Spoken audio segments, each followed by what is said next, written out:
Welcome to Winning Every Living Day. I'm Aurelie Cormier, and together with Dr. Pat, we will help you to envision the life of your dreams. This is the space where women like you are inspired to believe in yourself, believe in your dreams, and your ability to create a life you truly love. Together, we'll explore health and wellness, relationships, careers, and the small but powerful baby steps that lead to lasting transformation. Because no matter where you start, life is meant for joy, happiness, and abundance. Whether in vibrant health, loving connections, fulfilling work, or freedom of time and money. Here, you'll learn to reflect, visualize, feel, and take action so you can manifest the life you deserve. Let's step into your power and start winning every living day together. Hey everyone, welcome. That opening says it all. Here's what it doesn't say, and we're going to get right into it with Aurelie because this is something so important. I'm not the expert on it, but I will tell you, because I didn't understand or learn about this, it caused me serious problems in my life. Today's sacred water, the crucible for all life. What are the challenges and opportunities I had? This is an episode, and congratulations on the new show, but this is so seriously important.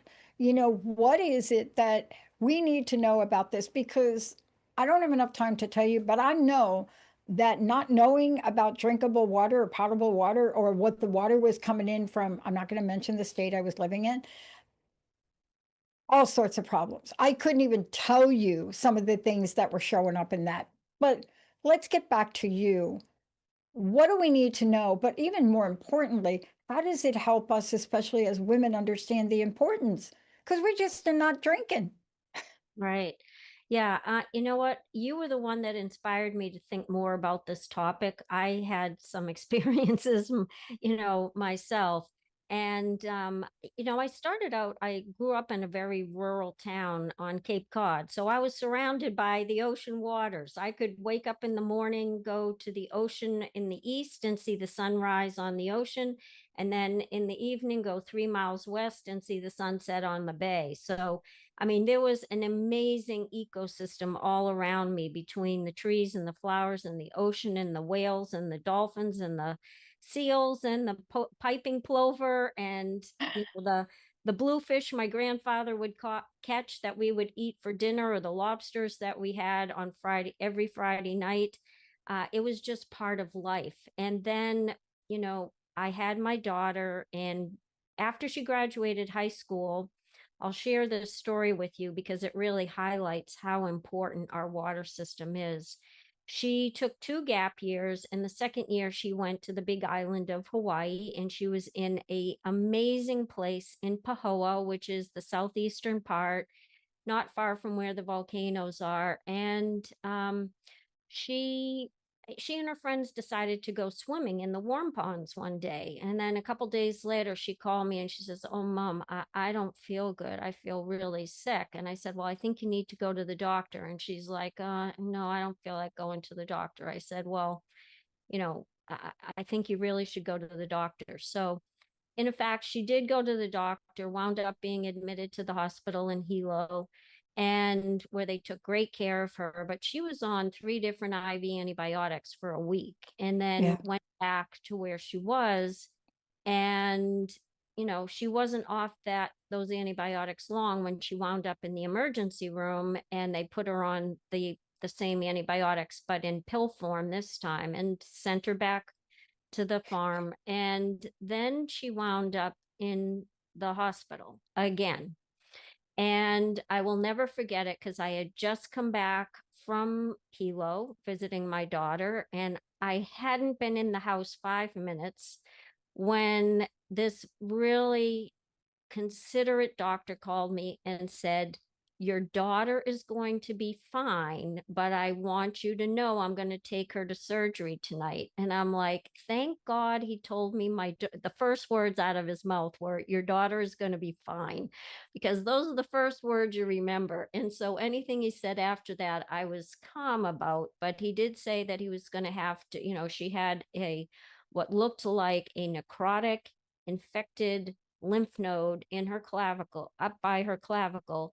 And he was going to have to take it out, and he was going to have to wash everything out. So in fact, he did, like, he took it out, and he did a flush from her clavicle all the way up to her right ear. And I was told by other people he was the best surgeon in Hawaii. And I was like, thank you, God, for sending the best surgeon to my daughter. So she got better after that. But it was a real wake up call to me as to how important our water is. Yeah. And I asked around with different people, and they said that this is a big problem, that they do have algae, which grows in their warm ponds. There's a higher incidence of MRSA, which is a multi-drug resistant, methicillin resistant Staph aureus. And that's what she had. And it was, you think of Hawaii as this beautiful island, but they have their issues too. And I did call the water department so that they could know that this had happened. They could do an investigation on it and try to figure out how they might correct it. But in terms of what this means for us, it means that we need to know about our water. Water is essential to our Yeah. life from the time that we're conceived until the time we die. And in our, as I said, every challenge in our life is an opportunity. And this was a huge opportunity for me to learn what it was that what what our water system was made of, and how I was going to take action in that direction. So I would say that the first thing that's really important about our environment is being aware that of what is in our environment, and two is taking action, because from the time we're conceived we are bathed in our mother's womb, and it is primarily made up of water that comes from our mothers. And so when they're bathed in a healthy environment, that makes a healthier environment for the baby to grow in. And when the mother is bathed with different environmental toxins, she's more prone to exposing the baby to those environmental toxins. And she may not even know what those toxins are. But as the baby develops, it's taking in some of that amniotic fluid. It's breathing it in, so it's flushing over the lungs to help make them grow, and also the gut. So the baby is ingesting some of that amniotic fluid in the gut, and then what it's doing is excreting some about halfway through the pregnancy as the kidneys start to develop. And so the amniotic fluid will have like a yellowish color to it.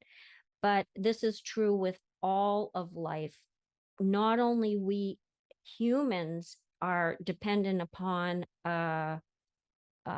water for our existence, but all animals depend on it too. Whether you're a fly, a frog, a mammal, a squirrel, a whale, as I said, a seal, or an insect. We all depend on water. And believe it or not, when a baby is in the mother's womb, their bodies are 78% water.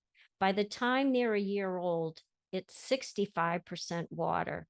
And by the time a man becomes an adult, he's about 60% water.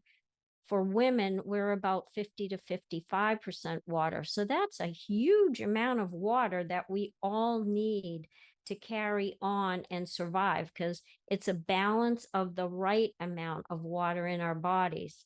Yeah. Not too little, not too much. Sort of like the Goldilocks, I know, story. but what you're talking about, and I don't know if people are connecting the dots now, especially for women that are pregnant.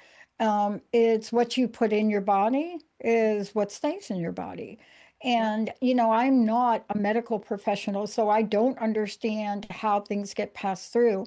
But the bottom line with what you're talking about is that, and I'm so glad you're bringing the topic up because we just don't need to know, we don't know it. So, what do women need to know? What do women now need to know about this beyond the babies? But your example is perfect Right. Yeah. because it doesn't matter what state. I went swimming. I went jumped. Somebody pushed me in a creek over there in Yakima, and I was so sick. Yep. It was so bad. So tell us now and lead us through what we need to know because the bottom line, this is so sobering. This is like everybody should really know this. Right. Well, being aware of what's in our environment, in the home, on our yards, at our work, and also in our play environments. But if we start with the home, I can remember when one of my patients brought up to me, all the young faces in the room with breast cancer. And then I had to think a lot about it. And so, when we're talking about the home, and like, what are some of the cleaners that we have in our house that we are exposed to, so that we are not, inputting them into our own body? And so, or how is our water supply? One of the things you can do that I love is there's a fantastic app by the Environmental Working Group. I don't know if you can see that. You can download it from the Apple Store. EWG, Environmental Working Group, the Healthy Living app. And on there, you can plug in, you know, a, a product that you use, say a cleaning product. You can scan the barcode on the cleaning product and it will rate it either like A through F, A being like very um, non toxic to your body, and F being there are toxins in there that can impact on your body.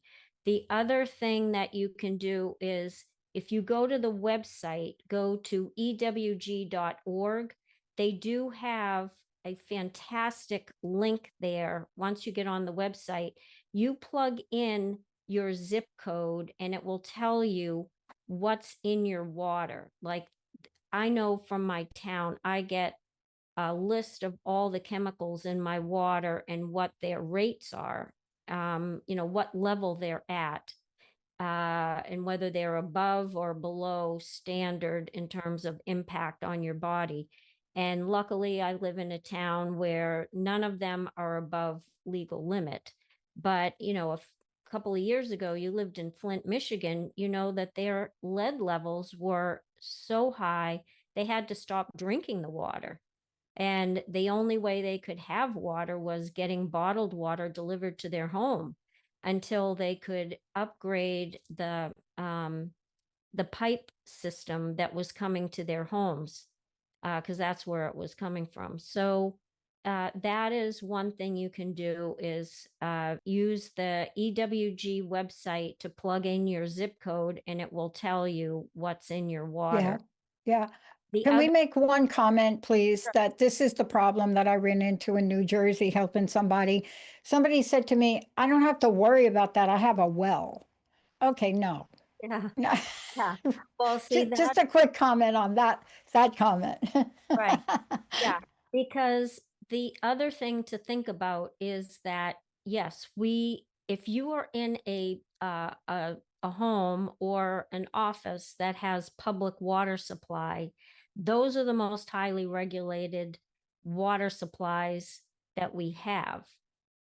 But if you're in a well, that could be a totally different story. That's when the homeowner is responsible for what's coming out of that well. And I'll tell you, there was uh, about 10 years ago, I had thought about buying a home, and the realtor brought me to the house. I had the water um, analyzed, and it came back with high levels of arsenic. And I'm like, yikes, you've got to be kidding me. Arsenic in the water? I never heard of such a thing, but it happens.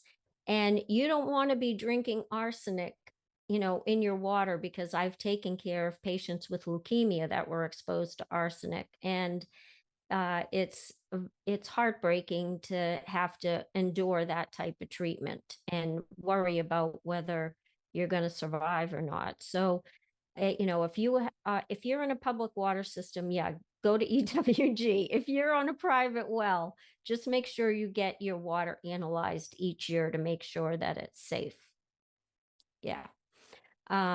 So as we said, being aware, so you can go through, and what I did at one point is I started purging any cleaners that were not safe.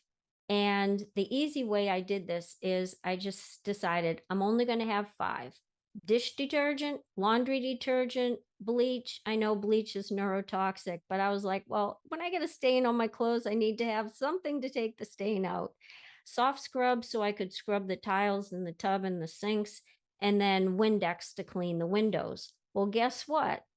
This is the thing about taking action and being aware, is that when we take action and try to detoxify our environment, sometimes there's alternatives. Because the other thing is, well, what do you do? I had to ask myself, what do I do when I get a plugged drain?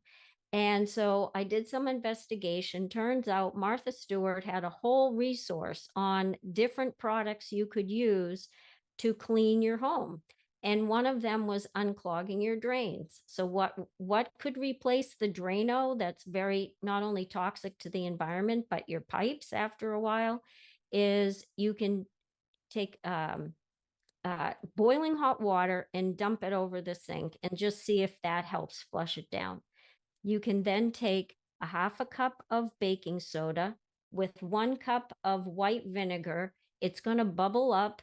You just let it sit there for about 15 minutes. Come back 15 minutes later, pour boiling hot water over it, and it goes, and down the drain it goes. It's amazing. It is so simple. And baking soda and white vinegar is so inexpensive. So The it's not best. costs a lot of money. It works. It's healthy for the environment. It's healthy for, it's non-toxic to you. So Mhm. try it. It's great. I clean all my drains with baking soda and vinegar and then the hot water, all the drains. And, by the way, may I make a plug?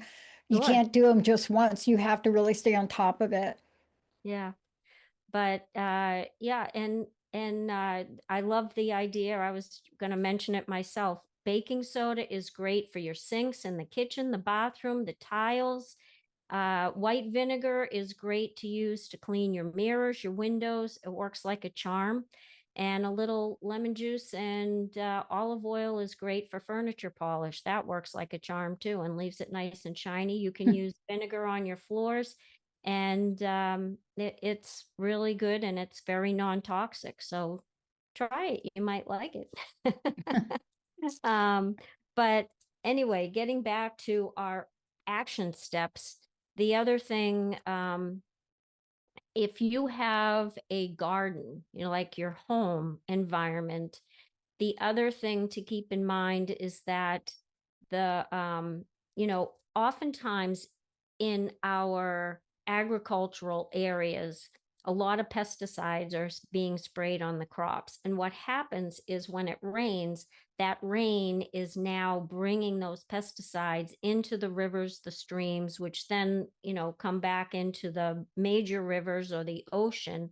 So if we want to have a healthier water supply, we can think about the organic regenerative way of um, producing our food, whether that's in our backyard or supporting the farms that use organic regenerative agriculture.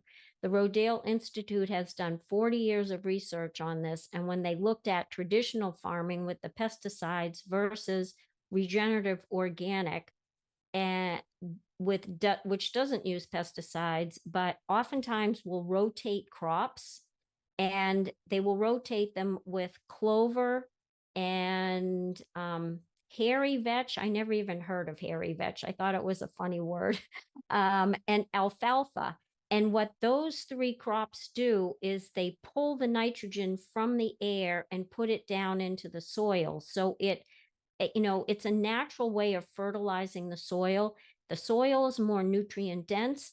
The vegetables that are produced are more nutrient dense. they're healthier for us, and it does not cause any problem with the water that then, when the crops are watered, that water does not then flow and make more harmful environment for our rivers and our streams and our aquifers underneath that we are then drinking water from. So that's one action step you can take. And another thing, if you have weeds, I know some people are just fanatical about making sure there's no weeds in their yard. One alternative to the pesticides that are used is, and to, when you're thinking about a healthier environment, not contaminating your water, especially if you have a well, is Chip Osborne was very involved in landscaping. His father had a business. He took it over when his father retired. And then he noticed that his breeding dogs were dying young of cancer. And he lived in a town with a lot of breast cancer. So he did some research, found out a way to do organic landscaping. If you go to his website, Osborne Organics, you will be amazed at what a beautiful yard you can have just using, excuse me, non-toxic products to fertilize your soil. Yeah. And uh, And we're he, getting more and more of these every day. Every yeah, day there's some new innovation. That's what you're doing, why you're doing this today. You're giving us options so right, that, especially for women, it's so important to be mindful of what we're putting in here. And the things that you've mentioned so far are doable. What we're right. talking about is doable, right? Right. And the other thing you want to be aware of is the infrastructure, because even homes that are brand new homes with new pipes, it's the old piping infrastructure that oftentimes is got lead in it that then is bringing that water to your home. Or maybe there's a reservoir that is contaminated with chemicals from a nearby manufacturing chemical plant. So, depending upon where you live, it may be really critical for you to have some of these filters in your home. And I want to quickly, I know we're running out of time, but I want to quickly let you know the different types of filters you can have in your house to make sure your water is healthier. One is a carbon-based filter. It has activated carbon in it, and it will trap some of the chemicals. If you have a Brita, I would think about that, because that's only pulling out chlorine. It's just making the water taste better, but it's not pulling out some of the chemicals like the lead and the mercury. Um, and then there's other are carbon based that actually are will take out many different types of toxic products. There's also one called reverse osmosis filters, and these take out a wide range of contaminants like arsenic, hexavalent chromium nitrates, and perchlorate. The only trouble with this type of filter is that it will take out 3 to 5 times more water than it gives back. So you're actually wasting a lot of water. But if you have arsenic in the water, I would highly recommend that type. And then there's one that's an ion exchange that will remove calcium, magnesium, barium, and radium. Two of those elements are actually good for your health, the calcium and magnesium. But if you have, some people have radioactive stuff in their water, then you would probably want to use that type. And then there's the whole house filters, and this will filter every drop of water that comes into your house. And, these all need to have filters changed periodically. So typically a filter needs to Yeah. be once a year. In a whole house filter, usually it's every 6 months. So just stay up to date on having the Yeah. changed. Yeah. One that I use that's really good is called Water Chef. I put it underneath the sink. I had the plumber come in. He set up the spout so that only that filtered water comes out of that spout. So Yeah. every that I drink is filtered. It filters out 78 different chemicals, including lead, mercury, chlorine, benzene, which is in oil that causes leukemia, the PFAS forever chemicals that 97% of us have floating around in our bloodstream. Yeah. Yeah. Well, the bottom line to what we're saying today is there are solutions. I have something under my sink too. And I want to thank you for doing this and telling people about this. Now, last question. What's the best way to find out more about you? If you go to my website, aureliecormier.com, and I will tell you, if you would like to know more about this, I'm doing a workshop on November 13th. It's a Thursday Perfect. from 7 to 8:30. That's Eastern Standard Time because I'm on the East Coast. And it's called Three Simple Secrets to Clean Living and Detoxing Your Environment for Your Good Health. So it just takes us further Yeah. down in terms of understanding what's in our environment, how we Mhm. can easily make it cleaner, more friendly to our health, our baby's health, our kids Mhm. as they grow, so that everybody stays healthier. Yeah, and you need a workshop. Aurelie, thank you so much. Thank you for everything. This is a great show, and we just scratched the surface, so more to come. Yes. Thank you, Sierra, for pushing the right buttons. And to all of you out there, pick one thing that you heard today.